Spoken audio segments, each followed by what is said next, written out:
In today's session, we are going to start with regression analysis, right? Last session, we have completed about correlation. Correlation coefficient we have done, right? So today we are going to start with regression analysis. Now, correlation coefficient में हमने समझा था कि दो data हैं. There are bivariate data. दो data हैं x and y. Now we have to find out how x and y are related. ठीक है, means whether they are positively related or whether they are negatively related. ये हमने निकाला था correlation coefficient में, right? अभी इसके बाद स्टेप क्या, जब हमने ये निकाल लिया कि this data are either positive related or they are negatively related, ठीक है, there can be any type of relation, कुछ भी हो सकता है, तो means may be curvilinear relation भी हो सकता है.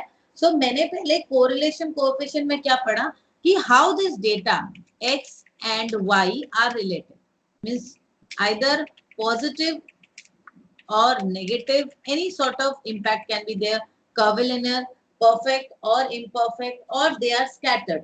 Anyway, relation has to be there. में relation है या बिल्कुल ही नहीं है, और they are not at all related. जैसे scatter plot में हम समझ पाते हैं कि अगर बहुत ज्यादा scattered है data, जो points है on the scatter plot are very scattered way में अगर वो है, so it means they are not related, ठीक है. और अगर वो curve का shape ले रहा है, अगर हमारा जो graph है, that means the data are means this x and y, this variables are having a curvilinear relationship, ठीक है. Now what about it, मतलब what about this relationship, what we are going to do with this relationship? x and y को हमने study किया, we get a relationship with them कि भाई इनका एक relation है, means either positive हो negative हो, कुछ तो relation है ना. तो correlation में हमने इन लोग के relation को study किया, but correlation पढ़ने के बाद हमारा इसका जरूरत क्या है, वो जरूरत हमें समझाता है रिग्रेशन एनालिसिस. अब वो बोलो कैसे. रिग्रेशन एनालिसिस का मतलब, एक्चुअली रिग्रेशन एनालिसिस जो है, इसका मतलब मेन डेफिनेशन अगर मैं बोलूं, रिग्रेशन का मतलब इट इज एस्टिमेशन और प्रेडिक्शन. तो मैं रिग्रेशन का मतलब जो एकदम आप सिंपल लैंग्वेज में समझो, रिग्रेशन का मतलब होता है एस्टिमेशन और प्रेडिक्शन. तो मैं समझ सकती हूँ कोरिलेशन से, जब हमने पढ़ा था कि x and y, suppose price and demand for a product, they are having a negative relation, ठीक है, ये हमें पता है, ठीक है ना. तो मैं एक बार दिखा देती हूँ आप लोग को. Suppose this is the relationship between price and demand for a product, so they have got a negative slope, ये नेगेटिव स्लोप आ जाती है. सो मैं एक एस्टिमेशन निकाल सकती हूँ कि एट दिस पॉइंट या at this price what can be the demand for my product, knowing, keeping this in my concept that x and y has got a negative relation, but how far it is negative, how much it is negative, what is to the point, what is the numerical value, what is the equation, तो वो समझने के लिए हमें regression analysis को समझना होता है. रिग्रेशन मेनली क्या करता है, रिग्रेशन एस्टिमेट करता है, ये आगे के बारे में एस्टिमेट करता है. जैसे हमने एक डिपेंडेंट और इंडिपेंडेंट वेरिएबल लिया, तो ये रिलेशन हमें समझाता कौन है, रिग्रेशन एनालिसिस, ठीक है. सो मैं पहले आप लोग को डिफाइन कर लूं what is regression analysis. Regression analysis is a statistical tool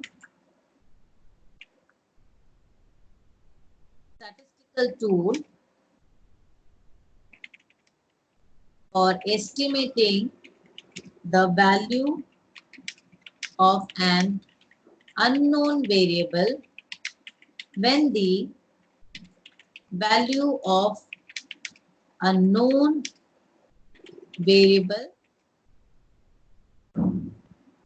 exists.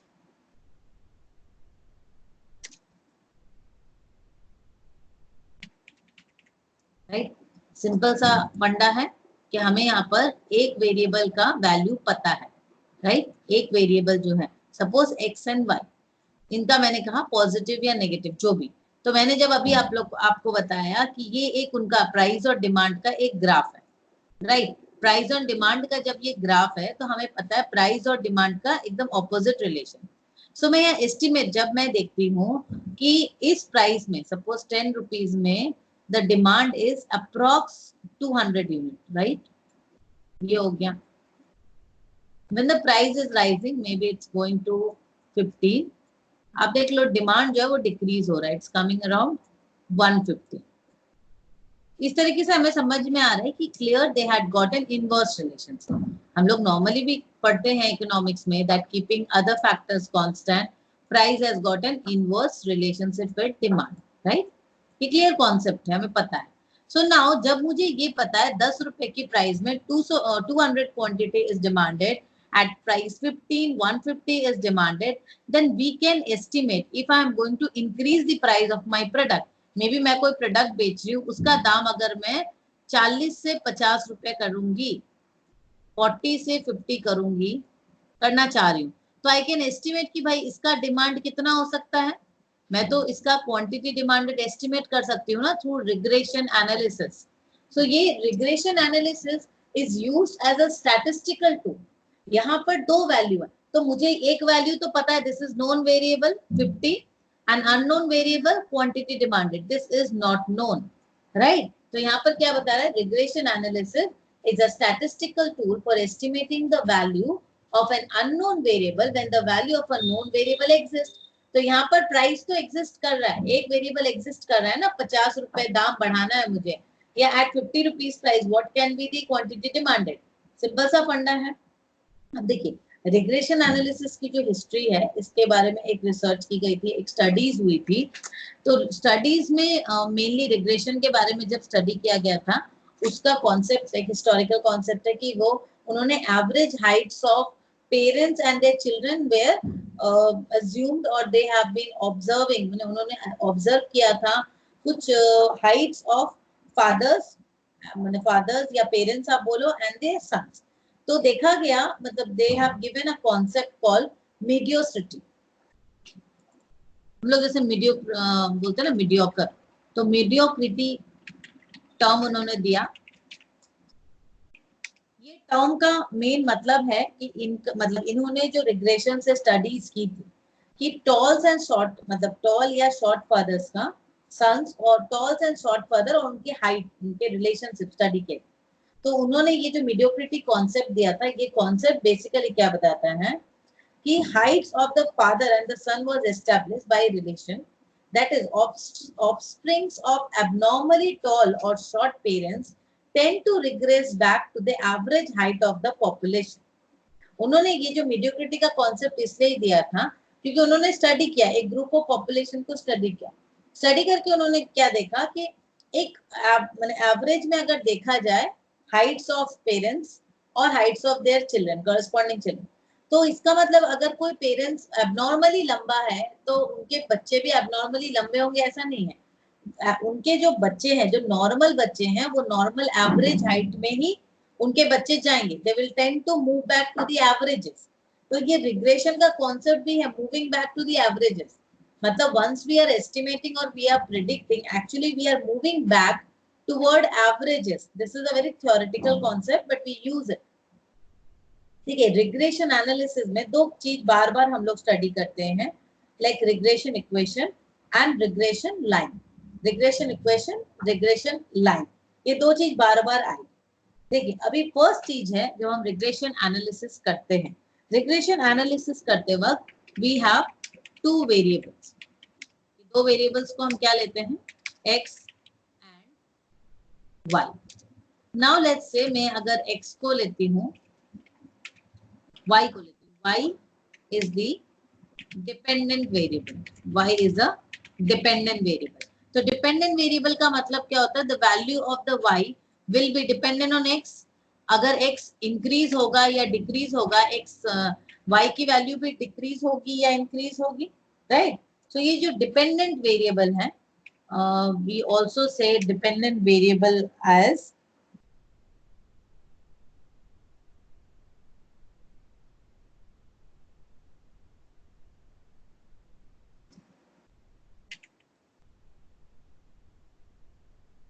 बहुत कुछ लिखना पड़ रहा है, explain variable and x is independent variable, मतलब it can take any value. उसको मतलब वो डिपेंडेंट नहीं है किसी के ऊपर, वो x can take any value. जैसे प्राइस हम कुछ भी चार्ज कर सकते हैं, तो इंडिपेंडेंट जो वेरिएबल है उसको हम लोग एक्सप्लेनेटरी और रिग्रेसर या प्रेडिक्टर भी बोलते हैं, ठीक है। Now the relationship between the variables, अभी एक्स एंड वाई का हमें समझ में आया, एक्स एंड वाई को मैंने दिखाया, वाई को मैंने बताया डिपेंडेंट वेरिएबल, डिपेंडेंट वेरिएबल को हम लोग बोलते हैं explained variable and independent variable को हम लोग बोलते हैं एक्सप्लेनेटरी, रिग्रेसर और प्रेडिक्टर, ठीक है। अभी the relationship between this variable may be linear और नॉन लीनियर, दोनों ही तरीके का हो सकता है। Now linear regression, linear relationship में कब हम बोलते हैं लीनियर रिलेशनशिप, हम कब बोलते हैं लीनियर रिलेशनशिप, हम तब बोलेंगे when the regression curve is a straight line। अगर वो कोई मतलब ये लेता है कर्व हो जाता है या अदर कुछ फॉर्मेट लेता है तो वो नहीं होगा। अगर ये रिग्रेशन कर्व अगर स्ट्रेट लाइन होगा then only the line is a, ये relationship is a linear relationship. तो लीनियर रिलेशनशिप हम बचपन से पढ़ते हैं, that is equals to a plus B X, Y is equals to a plus B X, हमें पता है। नाउ y डिपेंडेंट वेरिएबल है, ये भी हमने समझा, x is an independent variable, ये भी हमें बहुत अच्छे से समझ में आ गया, राइट। नाउ दो चीज और समझनी है, the bivariate data, if you plot on a curve it concentrate around the curve. Bivariate data मतलब जहां पे दो वेरिएबल्स दिए गए उसको बाइवेरिएट डेटा बोलते हैं हम लोग।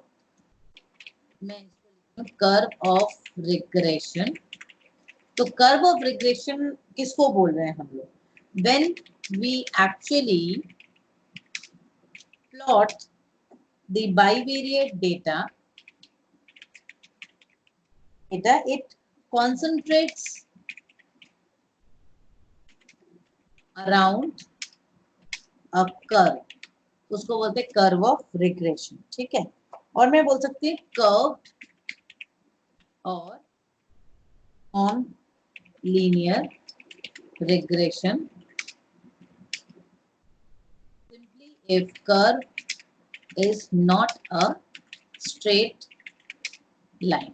इसका मैं आप लोग को सिंपल लैंग्वेज में इसका मतलब समझा दूं, इसका एक्चुअली क्या मतलब होता है, देखो कर्व ऑफ रिग्रेशन या मैं नॉर्मल रिग्रेशन कर्व जिसको हम लोग बोल रहे हैं वो कब होता है, when we are actually following a linear regression या लीनियर रिलेशनशिप।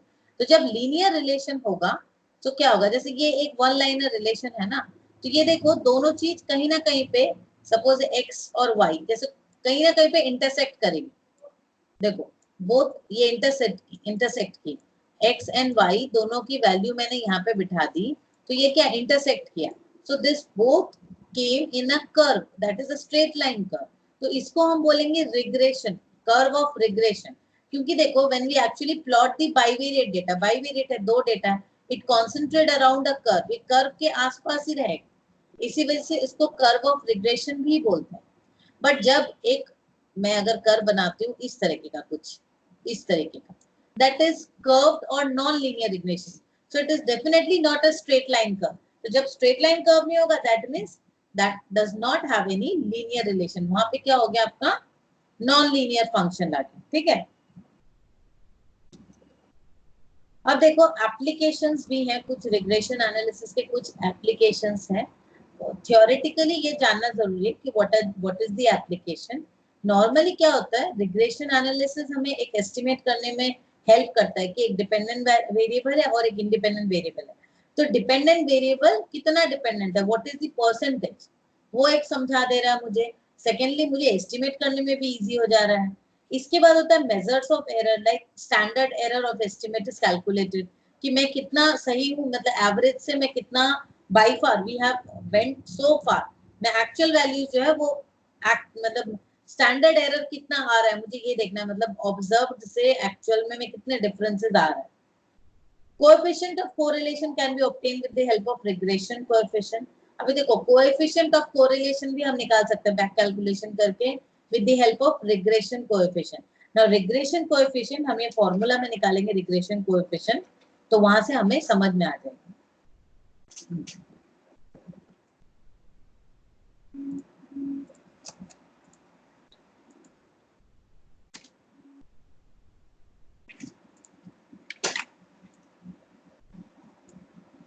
रिग्रेशन लाइन, तो अभी हम लोगों ने स्टडी किया what is regression line.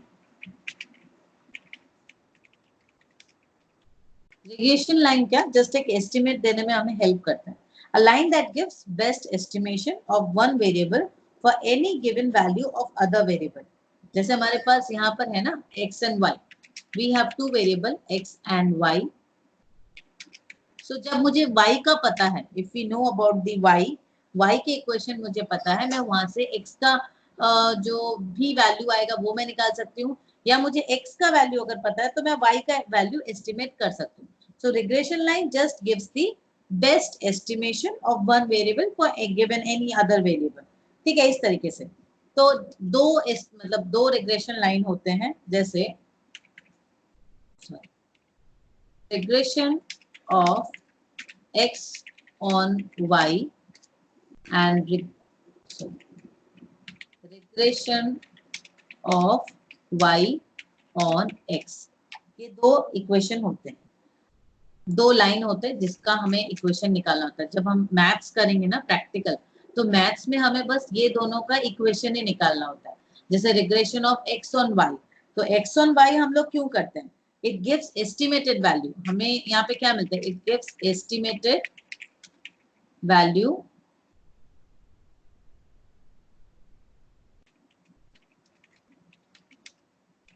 Of x on y. ठीक है, वैसे यहाँ पर ये उल्टा होगा, estimated value of y on x। देखो प्रैक्टिकल मैथ्स करने के पहले हमें ये थ्योरीज जाननी जरूरी है, क्योंकि सिंपली अगर डायरेक्टली हम लोग मैथ्स में चले जाएंगे तो वो समझ में नहीं आएगा। तो अगर सिंपल कर ले चीजों को, एकदम रिग्रेशन के कॉन्सेप्ट्स को, थ्योरेटिकल कॉन्सेप्ट्स को समझ ले, तो मैथ्स करने में बहुत इजी हो जाएगा। ठीक है, अभी देखो ये रिग्रेशन लाइन के बारे में हमें समझ में आ गया that regression line gives the best estimation, कोई लाइन है। नाउ लाइंस कैन कंसाइड, अगर लाइन कंसाइड करिए that means it has got perfect positive और परफेक्ट नेगेटिव कोरिलेशन। अभी ये रिग्रेशन लाइन जो है ना, लाइन ऑफ बेस्ट फिट भी हम लोग बोल सकते हैं कि अगर हमें लाइन ऑफ बेस्ट फिट जाननी है तो हम कैसे निकालेंगे, we'll just get the sum of the squares of the residuals of errors of estimate। ठीक है, अब मैं आ जाती हूँ मैथमेटिकल पोर्शन में, जहाँ पे हम लोग को एक्चुअल, जहाँ पे हमें काम करना है, क्योंकि आप लोग के थ्योरी से थोड़े मोड़े क्वेश्चन तो आएंगे, बट मेनली हमें यहाँ पर जानना है मैथ्स के बारे में, जो हमें जानना है। तो रिग्रेशन लाइन को मैं ऐसे भी बोल सकती हूँ, it give this line gives the best estimation, हमें समझ में आ गया। मैं सिंपल लैंग्वेज में ये भी बोल सकती हूँ, द एल्जेब्रिक एक्सप्रेशन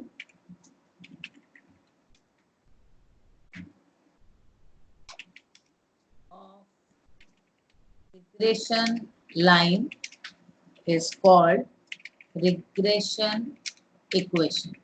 तो पहले हमने बताया लाइन, अब लाइन के बाद में आ रही रिग्रेशन इक्वेशन। बट नॉर्मली क्या होता है, हम पहले इक्वेशन निकालते हैं, उस इक्वेशन को ग्राफ में कन्वर्ट करते हैं। तो उसी चीज का बता रहा है कि रिग्रेशन लाइन क्या है। लाइन अगर उसके बैक कैलकुलेशन में जाओ, that is the algebraic equation. So algebraic expression of regression line is the regression equation. ठीक है शारदा, अभी तक यहाँ समझ में आया, तो मैं आगे बढ़ू।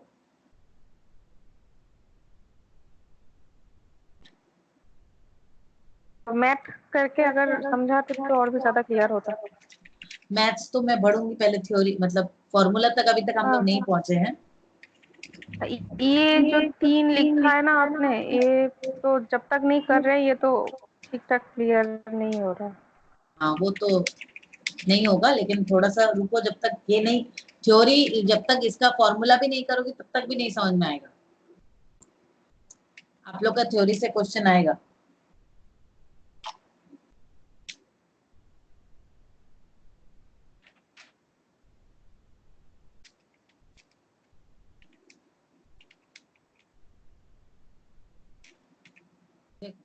ये जो दो है, regression of x on y, that is estimated value of x on y is variation in value of x due to change in y. ये जो रिग्रेशन लाइन जो है, regression line of x on y, ये वाली line हमें क्या बताता है, देखो हम लोग जो ग्राफ निकालेंगे वो दो लाइन होगी, ऐसे होगी तो एक एक्स एक्सिस है एक वाई एक्सिस है। अभी दोनों का डेटा इधर इधर हो सकता है या इधर इधर ऐसे हो सकता है, एक डेटा इधर है एक डेटा इधर है, ऐसे हो सकता है, ऐसे प्लॉट कर रहे हैं या मैं ऐसे प्लॉट कर रही हूँ, किसी भी तरह हो सकता है। सो ये जो रिग्रेशन लाइन है of x on y, what it will give? It will give that variation in value of x due to change in y. इसका मतलब क्या बता रहा है कि अगर y की वैल्यू चेंज होती है तो x पे इम्पैक्ट होता है। ऑन दी अदर हैंड अगर बोलते हैं regression of y on x, regression line y on x, इसका मतलब क्या, सिंपल बता रहा है कि we are estimating the value of y। तो x अगर चेंज होता है तो y पे क्या इम्पैक्ट होगा वो यहाँ पे बता रहा है। अभी देखो, अब हम लोग आ जा रहे हैं डायरेक्ट रिग्रेशन इक्वेशन पे।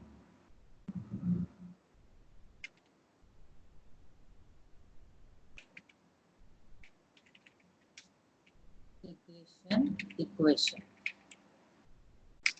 ऑफ y ऑन x, ठीक है, regression equation y on x is equals to y is equals to,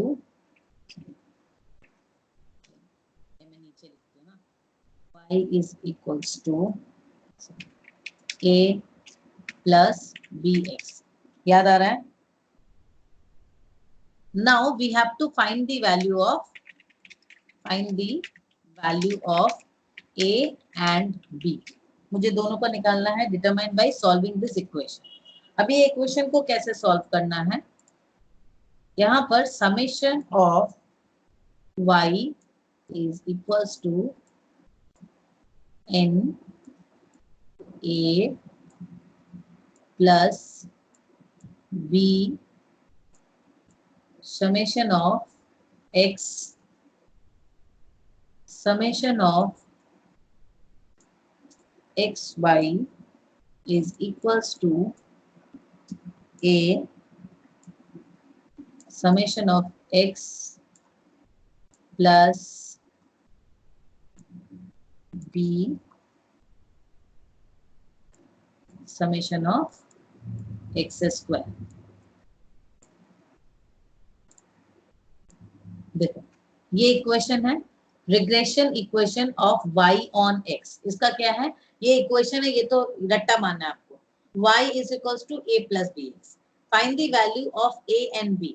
we have to find, ये मैंने लिखा है, find the value of a and b। This is just to say कि भाई आपको जब ये इक्वेशन करना है y is equals to a plus B x, we have to get the value of a and b, ठीक है।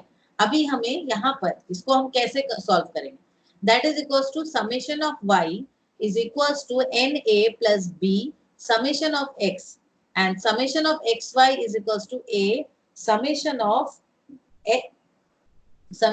x plus b summation of x square, ठीक है, ये निकला। अभी इसको हम एक सम्स करके देखेंगे तो ही हमें समझ में आ जाएगा।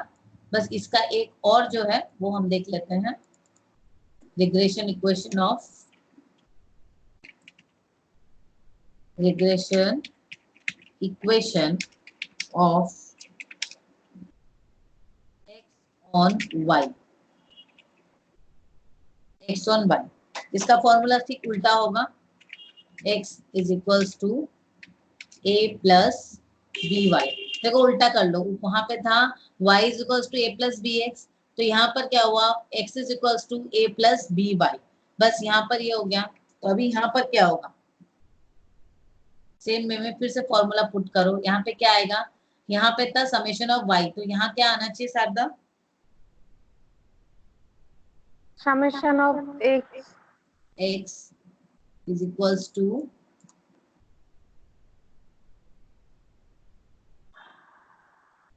na plus b summation of y, क्या, y y इजी है। इसके बाद summation of x y is equals to क्या होगा, a summation of y plus b summation of square, x या y square, y square, yes y square. तो formula easy है, अगर हमें एक समझ में आ जाए तो दूसरा ऑटोमेटिकली आ जाएगा ना। हाँ, अब हम इसका एक सम्स कर लेंगे तो हमें और भी क्लियर हो जाएगा। देवोलीना, तुमको क्लियर हो रहा है? ये जो हम लोग रिग्रेशन एनालिसिस में जो हम लोग स्लोप बनाते हैं ना, ये स्लोप मेनली क्या होता है? Slope is also called the coefficient of regression. Coefficient of regression हम बोलते हैं क्योंकि हमको पॉइंट पता चलता है कि भाई कहाँ कहाँ पे आ रहा है। तो स्लोप से हमें पता चलता है कि भाई क्या उनका कितना ये है, कितना डिग्री ऑफ, आप बोल सकते हो कोरिलेशन है, कोरिलेशन कोएफिशिएंट उसको ही बोल सकते हैं। ठीक है, तो हम लोग एक सम्स कर लेते हैं तो वहां से हमें समझ में आ जाएगा। क्या कर ले? चलो सम्स है। फर्स्ट डेटा आपको दिया हुआ है 1, 1 2 3 and 4. This is one data. Another data is 8, 6, 8, 6, 4, 2.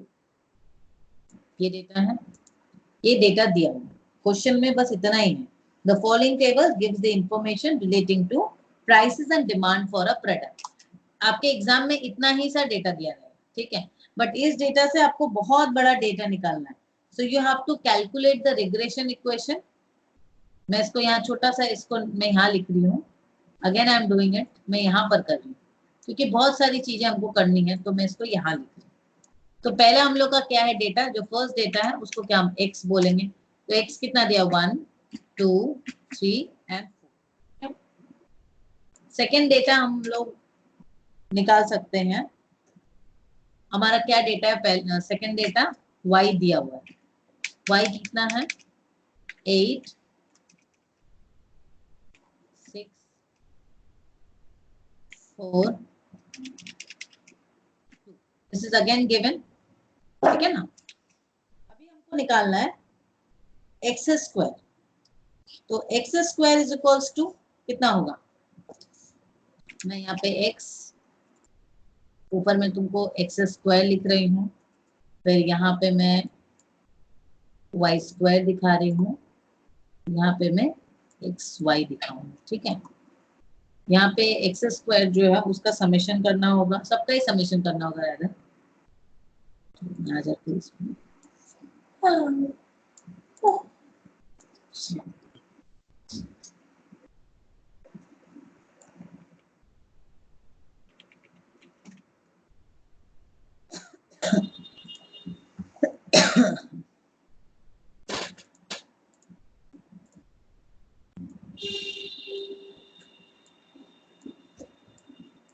Y square,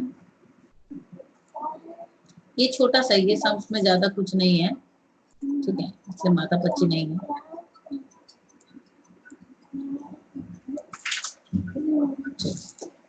अभी x square, 1 square is equals to 1, 2 square is equals to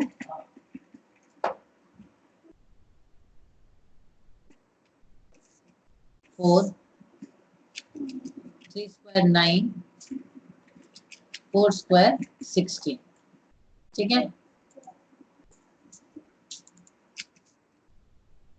हम लोग चले जाते हैं वाई स्क्वायर में।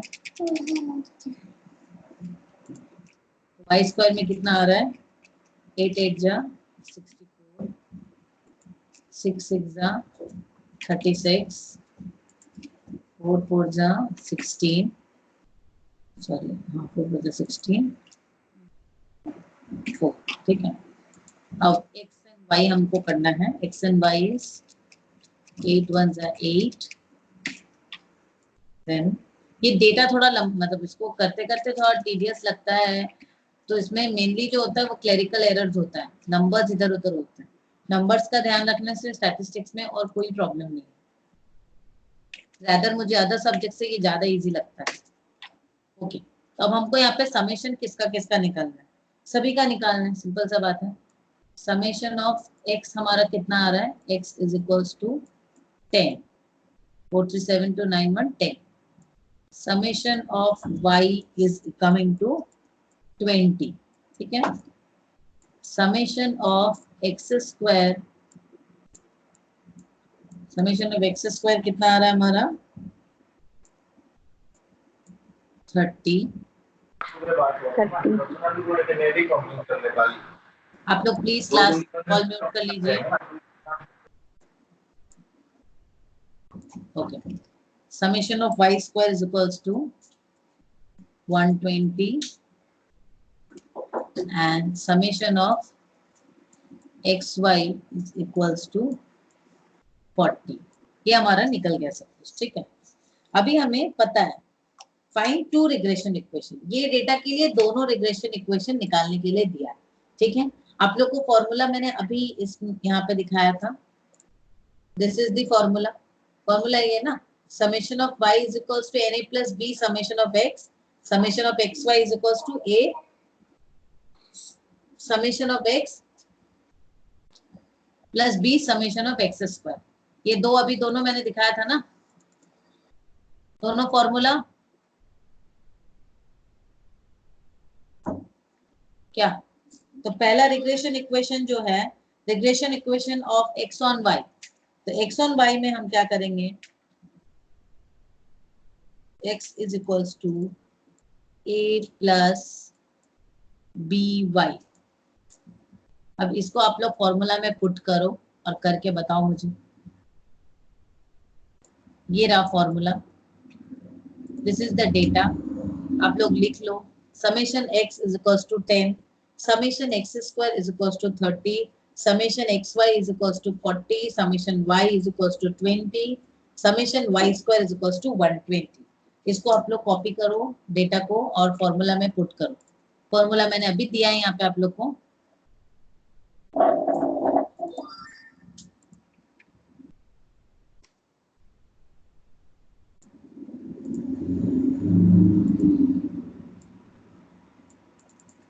शारदा देबोलीना करना शुरू करिए।